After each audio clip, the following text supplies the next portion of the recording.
IMF ने मुख्तलिफ उमूर का जायजा लेने के लिए मिशन पाकिस्तान भेज दिया। IMF मिशन जजों की तकर्री और अदलिया की आज़ादी का जायजा लेने में मसरूफ। ज़राए का कहना है कि IMF मिशन जुडिशल कमीशन और सुप्रीम कोर्ट ऑफ पाकिस्तान समेत 19 वजारतों, महकमों और इदारों के नुमाइंदों से मुलाकातें करेगा। मिशन का फोकस कानून की हुक्मरानी, इंसदाद बदनवानी, मालियाती निगरानी को मजबूत करना है। IMF मिशन अगले हफ्ते जुडिशल कमीशन के साथ मीटिंग करेगा। IMF मिशन जजेस की तकर्री के तरीक़ाकार पर बातचीत करेगा। IMF मिशन अदलिया की आज़ादी का जायजा लेने के लिए सुप्रीम कोर्ट में भी मुलाकातें करेगा। बैंकिंग, मनी लॉन्ड्रिंग समेत गवर्नेंस के मामलात का भी जायजा लेगा। मिशन ने जमेरात 6 फरवरी को अपने काम का आगाज़ किया, 14 फरवरी तक अपना काम मुकम्मल कर लेगा। मिशन अपनी तशख़ीस को हतमी शक्ल देकर जुलाई तक रिपोर्ट शाया करेगा। $7 अरब मुआहदे के तहत पाकिस्तान गवर्नेंस की मुकम्मल रिपोर्ट शाया करने का पाबंद है।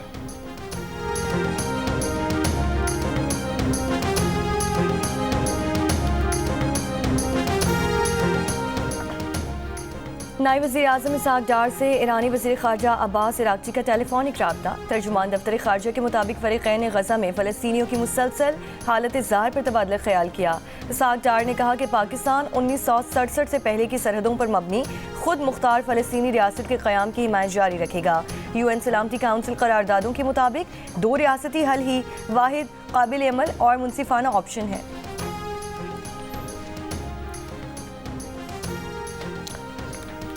बहरी शोबे में गैर रिवायती चैलेंजेस से निपटने के लिए इज्तिमाई इक़दाम नागुज़ीर हैं। आलमी माशी निज़ाम में मैरी टाइम पर इन्हिसार करता है। हमारा इज्तिमाई फ़र्ज़ है कि समंदरी तिजारत के तहफ़्फ़ुज़ के लिए मुश्तरका कोशिशें करें।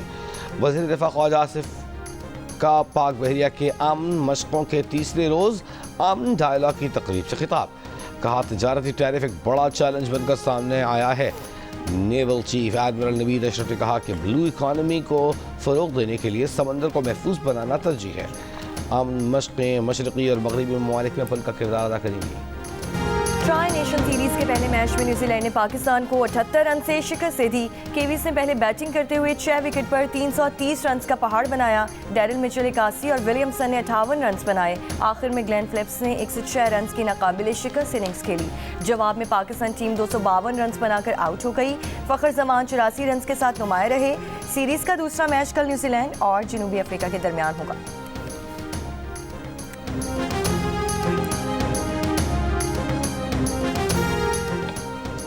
पाकिस्तान के कप्तान मोहम्मद रिजवान का कहना है कि जब आप हार जाएं तो वो एक मुश्किल दिन होता है।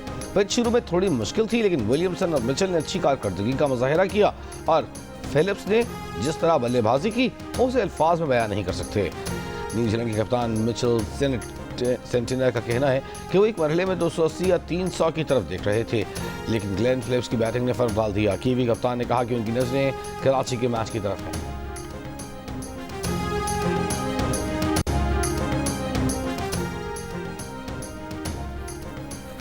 न्यूजीलैंड के खिलाफ मैच में इंजरी का शिकार होने वाले कौमी फास्ट बॉलर हारिस रऊफ की तबीयत में बेहतरी। मैनेजमेंट का जनूबी अफ्रीका के खिलाफ मैच में इन्हें आराम देने का इम्कान। हतमी फैसला MRI की रिपोर्ट्स आने के बाद किया जाएगा। हारिस रऊफ बॉलिंग के दौरान इंजरी का शिकार होकर ओवर अधूरा छोड़कर ग्राउंड से बाहर चले गए थे। उधर फील्डिंग के दौरान माथे पर गेंद लगने से शदीद जख्मी होने वाले न्यूजीलैंड के क्रिकेटर राचेंद्र रविंद्र की पहली दुरुस्त आई और क्रिकेट न्यूजीलैंड का कहना है कि वो इस वक्त बेहतर महसूस कर रहे हैं। 3 मुल्की सीरीज के लिए जनूबी अफ्रीका की टीम का कज़ाफ़ी स्टेडियम में ट्रेनिंग सेशन जारी। खिलाड़ियों ने नेट पर बॉलिंग की, बैटिंग प्रैक्टिस की। न्यूजीलैंड की टीम आज अपना ऑप्शनल ट्रेनिंग सेशन करेगी। ट्राई सीरीज का दूसरा मैच कल जनूबी अफ्रीका और न्यूजीलैंड के दरमियान कज़ाफ़ी स्टेडियम में होगा।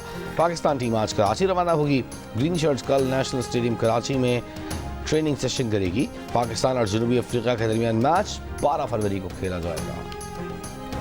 डंपर वाले मुखालिफ सिम से ही आ रहे थे, उनको हिट करके उनके ऊपर चढ़ाया, फिर ये वापस गया है। यहाँ पे पुलिस एहलकार खड़े हुए थे, वो जो ट्रैफिक पुलिस वार्डन थे, वो क्या कह रहे थे? वो ये कह रहे थे कि अल्लाह की तरफ से था, वो मर गए। 2 दिनों में 3 दिनों में क्या कहेंगे? ये रिश्वत खाते क्या कहेंगे ये लोग? हम कहेंगे सारे रिश्वतखोर है। कराची में बढ़ते ट्रैफिक हादसात के पेश नज़र सिंध हुकूमत ने दिन के वक्त कराची में डंपरों के खिलाफ दाखिले पर पाबंदी लगा दी। फैसले के तहत डंपरों को सिर्फ रात 11 बजे से सुबह 6 बजे तक कराची शहर में दाखिले की इजाज़त होगी।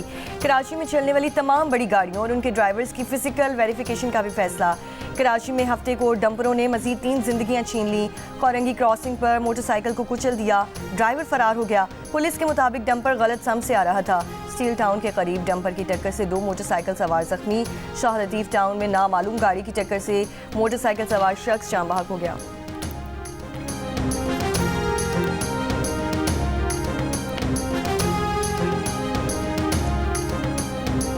वज़ीर ख़ज़ाना मोहम्मद औरंगज़ेब की बरतानवी पार्लिमानी अंडर सेक्रेटरी हिमेश फॉक्नर से मुलाकात।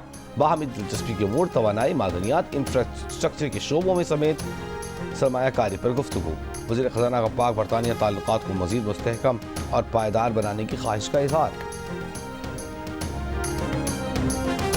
अल्हम्दुलिल्लाह हम दोबारा अपने पाँव पे खड़े हो चुके हैं। अब सफ़र है ग्रोथ का, इकनॉमिक ग्रोथ का, माशी तरक्की का। हमने मुश्किल फ़ैसले कर लिए, लेकिन आगे भी जो सफ़र जो है कोई आसान नहीं है। दिन रात मेहनत करेंगे, लेकिन ये उम्मीद सामने आ गई है, पूरी कौम देख रही है कि अब पाकिस्तान दोबारा टेक ऑफ करने की पोजीशन में आ चुका है। अब सफ़र जो है तरक्की और खुशहाली का है। पाकिस्तान ने 1 साल में अंधेरे से उजाले का सफ़र किया। मुल्क अपने पाँव पर दोबारा खड़ा हो चुका। पाकिस्तान दोबारा टेक ऑफ करने के लिए तैयार है, लेकिन आगे का सफ़र भी आसान नहीं। वज़ीर आज़म शहबाज शरीफ का हुकूमत का 1 साल मुकम्मल होने पर यौम तामीर व तरक्की की तकरीब से खिताब। कहा, दहशतगर्दी का खात्मा ना हुआ तो तरक्की और सरमायाकारी नहीं आ सकती। मुल्क में दोबारा दहशतगर्दी की लहर क्यों आ रही है, इसका जवाब देना होगा। वज़ीर आज़म का कहना था कि IMF मुआहदे के बाद तनख्वाहदार तबके को इजाफी टैक्स बर्दाश्त करना पड़ा। महंगाई की वजह से आम आदमी को मुश्किलात का सामना करना पड़ा। वज़ीर आज़म ने कहा कि इन्हें लोग अलकाबाद से नवाजते हैं, मगर इन्हें इसकी परवाह नहीं। वज़ीर आज़म का इत्तेहादियों से भी इज़हार तशक्कुर।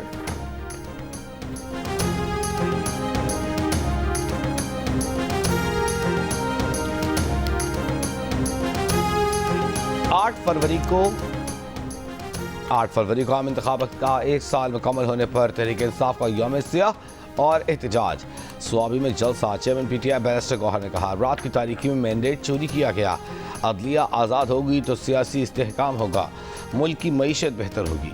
वज़ीर आला खैबर पख्तूनख्वा यमीन गन्नापुर ने कहा कि अब तक हमने इस सब्ज़ रंग को थामा हुआ है, हमें सुर्ख रंग थामने पर मजबूर न करें। तहरीक इंसाफ खैबर पख्तूनख्वा के सदर जुनैद अकबर ने कहा कि कानून की हुक्मरानी तक जद्दोजहद जारी रहेगी। तहरीक इंसाफ के कारकुनों का कराची, मुजफ्फरगढ़, हैदराबाद, सज्जावल, ठट्टा, मीरपुर खास, नौशेरा फिरोज और रोबाड़ो समेत मुख्तलिफ शहरों में एहतजाज। दफ़ा 144 की खिलाफ वर्जी पर राजनपुर और साहिवाल में गिरफ्तारियाँ। आज़ाद कश्मीर में एहतजाज पर पुलिस की शेलिंग। डेरा गाजी खान में हज़रत ताजगुल वज़ीर की क़यादत में रैली। मुल्तान से गिरफ्तार होने वाली मेहर बानो कुरैशी और कारकुनों को इलाका मजिस्ट्रेट ने बरी कर दिया। मुजफ्फरगढ़ में जमशेद दस्ती और दीगर के खिलाफ मुकदमा दर्ज।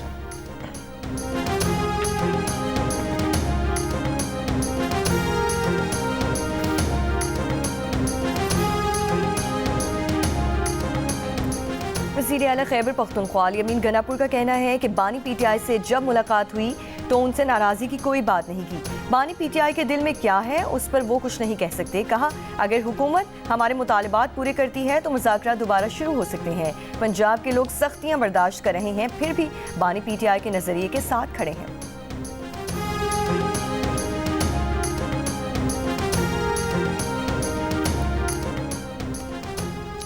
सऊदी अरब ने फ़लस्तीनियों की बेदखली के इस्राईली वज़ीर आज़म के बयान को मुस्तरद कर दिया। सऊदी वज़ारत ख़ारजा ने बयान में कहा कि सऊदी अरब फ़लस्तीनियों को उनकी सरज़मीन से बेदखल करने के इस्राईली वज़ीर आज़म नेतन्याहू के बयान को मुस्तरद करता है। मिस्र की नेतन्याहू के बयान की मज़म्मत सऊदीया की खुदमुख्तारी की खिलाफ वर्जी करार दे दिया। कहा, सऊदी अरब की सलामती मिस्र की रेड लाइन है। गुज़िश्ता रोज़ इस्राईली वज़ीर आज़म नेतन्याहू का कहना है कि सऊदी अरब के पास बहुत ज़मीन है, सऊदी अरब अपनी सरजमीन पर फ़लस्तीनी रियासत बना सकता है।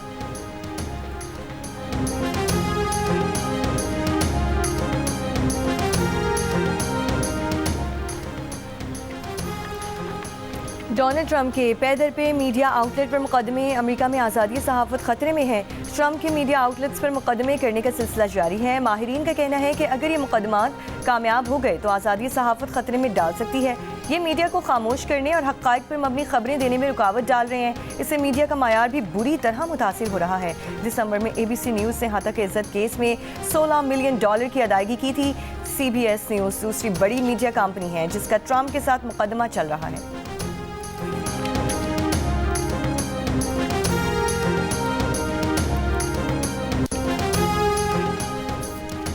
कराची के परेडी थाने में वक्कास नामी शख्स पुलिस के मुबैना तशद्दुद से जाँ बहक, अहले खाना और ताजरों का थाने पर एहतजाज। गिरफ्तारी से पहले वक्कास को रॉन्ग वे मोटरसाइकिल पर आते देखा जा सकता है।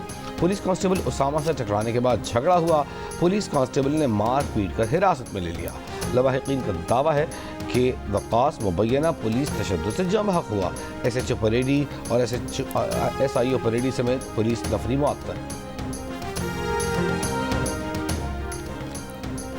नौशहरा में कब्रिस्तान में जिंदा दफनाई गई नौमौलूद बच्ची को रेस्क्यू करने के बाद एक ख्वाहिशमंद घराने ने गोद ले लिया। अदालत ने वाक़े की तहकीकात, मुलव्वस मुल्जिमान की गिरफ्तारी और बच्ची के DNA टेस्ट कराने का हुक्म दे दिया। DNA नमूने लाहौर रवाना कर दिए गए।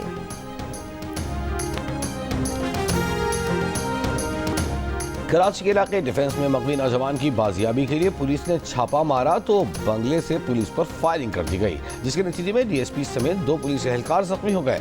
पुलिस 4 घंटे बाद सूरत हाल पर काबू पा सकी। फायरिंग करने वाला एक मुलजिम गिरफ्तार। बंगले से 2 SMGs, एक स्नाइपर राइफल, एक 222 राइफल समेत 5 राइफलें, 1200 से ज्यादा गोलियां, शराब की बोतलें, मनशियात बरामद। मगवी नौजवान का अब तक कुछ पता नहीं चल सका।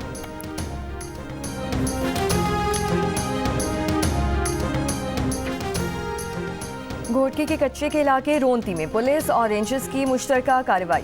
डाकुओं के 1 दर्जन से ज्यादा ठिकाने जला दिए, 4 SMG राइफल, सैकड़ों गोलियां बरामद। पुलिस के मुताबिक डाकुओं के कब्जे से 1 माह कबल सुई गैस कंपनी का छीना गया ट्रैक्टर भी बरामद कर लिया गया। कानकोट में ऑपरेशन के दौरान 1 डाकू हलाक, 2 जख्मी हो गए। ऑपरेशन के दौरान 2 मगवियों को बाजियाब करवा लिया गया। MKM पाकिस्तान में इख्तियारात की जंग शिद्दत इख्तियार कर गई। ओहदों की तकसीम पर इख्तिलाफात शदीद, मुख्तलिफ रहनुमाओं को मानने वाले कारकुन आमने सामने। बहादुराबाद मरकज में कारकुनों की नारेबाजी, मुश्तिल कारकुन पार्टी रहनुमाओं से भी दस्तो गिरीबा।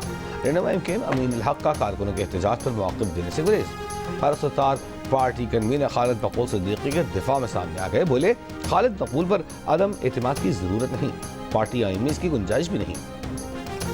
MKM में ओहदों से मुताल्लिक़ सर्कुलर जारी हुआ था, जिसमें नए तंजीमी जिम्मेदारों का ऐलान किया गया था। सेंट्रल ऑर्गेनाइजिंग कमेटी में फारूक सत्तार, अनीस कायम खानी और अमीन उल हक को रखा गया। रात गए MKM के मरकज़ बहादुराबाद पर कारकुनान खालिद मकबूल की हिमायत में निकल आए। MKM कारकुनान की खालिद मकबूल के हक में और मुस्तफ़ा कमाल के खिलाफ नारे।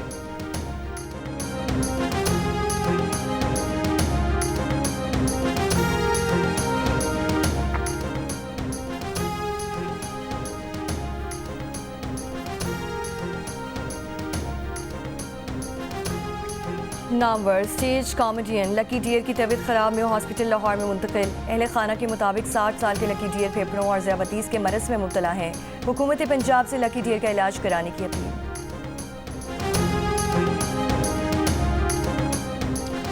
प्रिंस करीम आगा खान को आज मिस्र में सुपुर्द खाक कर दिया जाएगा। उनकी नमाज जनाजा लिस्बन में अदा कर दी गई। इस्माइली मुस्लिम कम्युनिटी के 50वें इमाम रहीम उल हुसैनी और फैमिली के अफराद सफ़े अव्वल में मौजूद थे। स्पेन के बादशाह एमिरेट्स कार्लोस, पुर्तगाल के सदर रेबिलो, कनाडा के वज़ीर आज़म ट्रूडो और पाकिस्तान के वज़ीर ख़ज़ाना मोहम्मद औरंगज़ेब समेत कई अहम शख्सियात और इस्माइली कम्युनिटी के रहनुमाओं ने शिरकत की। अमरीकी रियासत टेक्सास की असम्बली ने प्रिंस रहीम की इस्माइली मुस्लिम कम्युनिटी का हाज़िर इमाम का मनसब संभालने पर खैर मक़दमी करारदाद मंजूर कर ली।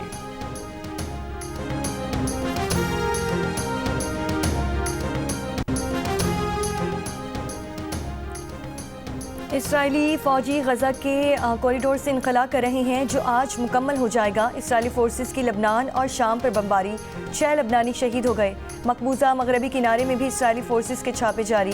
UN सेक्रेटरी जनरल का गज़ा में मुस्तकिल जंग बंदी का मुतालबा, कहा गज़ा मज़ीद अमवात और तबाही की तरफ वापस नहीं जा सकता। 30 जनवरी को रिहाई पाने वाले 5 थाई शहरी थाईलैंड पहुँच गए। गज़ा वज़ारत सेहत के मुताबिक 7 अक्टूबर 2023 से जारी जंग में तस्दीक शुदा शहादतें 48,181 और ज़ख्मी 1,11,338।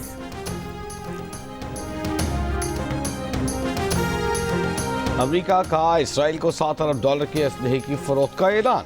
अमरीकी मीडिया के मुताबिक महकमा खारजा ने कांग्रेस के जायजे के बगैर इसराइल को असलहा फ़रोख्त करने का ऐलान किया। इसराइल को फ़रोख्त किए जाने वाले असलहे में हज़ारों हेल फायर मिसाइल और बम शामिल। ऐलान इसराइली वज़ीर आज़म की अमरीकी सदर ट्रंप और दीगर हुकाम से मुलाकात के बाद किया गया। साबिक़ अमरीकी इंतज़ामिया ने इसराइल को $20 अरब के असलहे की फ़रोख्त की मंजूरी दी थी।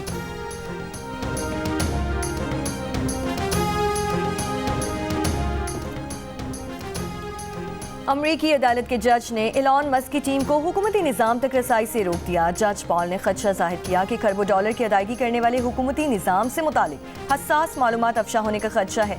19 रियासतों के डेमोक्रेटिक अटॉर्नी जनरल्स ने मस्क की टीम के खिलाफ मुकदमा दायर किया था।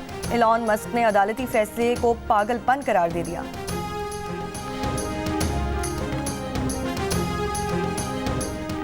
भारतीय दारकूमत नई दिल्ली के असेंबली इंतखाबात में 27 साल बाद मोदी की जमात जीत गई। 70 में से 48 नशिस्तें ले गई। आम आदमी पार्टी को 22 नशिस्तें मिल सकी। राहुल गांधी की कांग्रेस एक भी नशिस्त हासिल न कर सकी।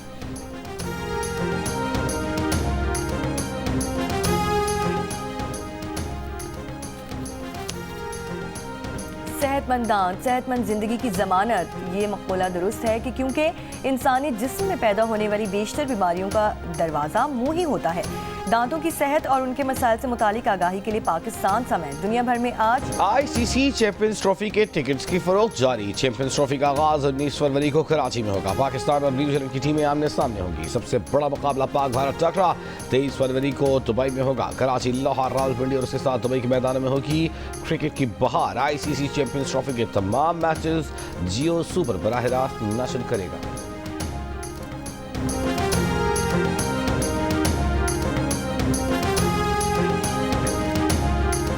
क्रिकेट का बड़ा टूर्नामेंट और माहिरीन का सबसे बड़ा पैनल, जिसमें होंगे साबिक कप्तान राशिद लतीफ़, फास्ट बॉलर मोहम्मद आमिर, जारे मिजाज बैटर अहमद शहजाद और क्रिकेट के सिकंदर बख्श। जियो सुपर और जियो न्यूज़ पर एक साथ चैंपियंस ट्रॉफी टूर्नामेंट के दौरान होगी क्रिकेट के साथ साथ जुमलों की भरमार। अच्छे खेल पर तारीफ भी होगी और ख़राब खेल पर तनकीद भी होगी। तो ICC चैंपियंस ट्रॉफी के साथ देखिए माहिरीन की राय और मुबस्सिरीन के तबसरे जियो सुपर और जियो न्यूज़ पर साथ साथ।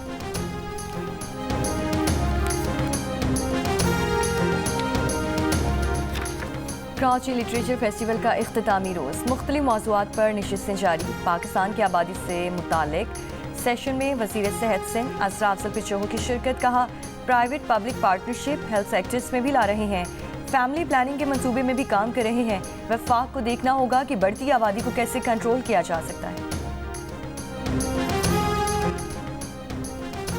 लाहौर में हॉर्स एंड कैटल शो आज शुरू होगा। मेला मवेशियों की तैयारियां उरूज पर। शो की थीम इत्तेहाद, तरक्की और सकाफत की बहाली है। खत के छोटे से तराशे में नहीं आएंगे, वाह, खत के छोटे से तराशे में नहीं आएंगे, गम ज्यादा है लिफाफे में नहीं आएंगे। वो अपने वादों से यकसर मुकरने वाला था, न जाने कैसे नजर से उतर गया यकदम। क्या कहने, न जाने कैसे नजर से उतर गया यकदम। वो एक शख्स जो दिल में उतरने वाला। भाई सुभान अल्लाह, क्या कहने, क्या कहने। पहले कुफ्र हर मजहब की तहरीरें पढ़ेंगे, मगर ईमान लाने को तेरी आंखें पढ़ेंगे। मुझे अनपढ़ समझकर छोड़ जाने वाली लड़की, मुझे अनपढ़ समझकर छोड़ जाने वाली लड़की, तेरे बच्चे निसाबों में मेरी गजलें पढ़ेंगे। क्या कहने, क्या कहने। साकिना ने शहर कायद के तहत एक्सपो सेंटर कराची में आलमी मुशायरे में पाकिस्तान समेत दुनिया भर से 40 से ज़ायद शोरा की शिरकत।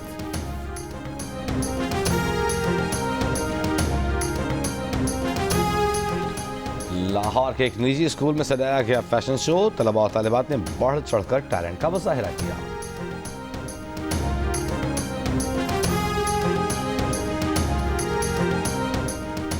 रावलपिंडी में पहलवानों के दरमियान कुश्ती का मुकाबला। फाइनल के मुकाबले में नन्हे पहलवान ने अकरम पहलवान को चित करके रुस्तम पहलवान का टाइटल जीत लिया। दंगल में पंजाब के मुख्तलिफ इलाकों से 50 पहलवानों ने शिरकत की। पहलवानों के दरमियान 25 मुकाबले हुए। पहलवान अपने मुखालिफ को चित करने के लिए मुख्तलिफ दाव पेश लड़ाते और कुश्ती जीतने पर रिवायती भंगड़े डालते रहे। जापानीज में आई लव यू कैसे बोलते हैं? वो तो माशी। I don't know. ये इसी तरह नेपाल में भी कहते हैं। कोरियन पूछ लेते, मैं असल जवाब दे देती। अच्छा, आता है वो कोरियन में कैसे कहते हैं? सारंगे। ताले किसी और ने बोले सारंगे, किसी और ने बोले सारंगे। ये सब ये देख रहे हैं ना, ये करते ना। मैंने जाके ना एक बंदे को यूं कर दिया, उसने मुझे इतनी सी निस्वार दे दी। नहीं यूं नहीं है। आप इतनी प्यारी हैं तो शादी कब कर रही हैं आप? आज इज्तिमाई दुआ ना कर ले मेरी शादी के लिए। कोई हम अपने से देख लें। और अदाकारा कुबरा खान ने इतने अरसे तक शादी का पैगाम क्यों ठुकराए रखा? उन्हें आर्मी ऑफिसर बनने से रग़बत क्यों है? और कुबरा खान के कमरे में ऐसा क्या था कि वो हैरान रह गई? मिली अदाकारा से प्रोग्राम हंसना मना है में आज रात 11 बजे सिर्फ जियो न्यूज़ पर।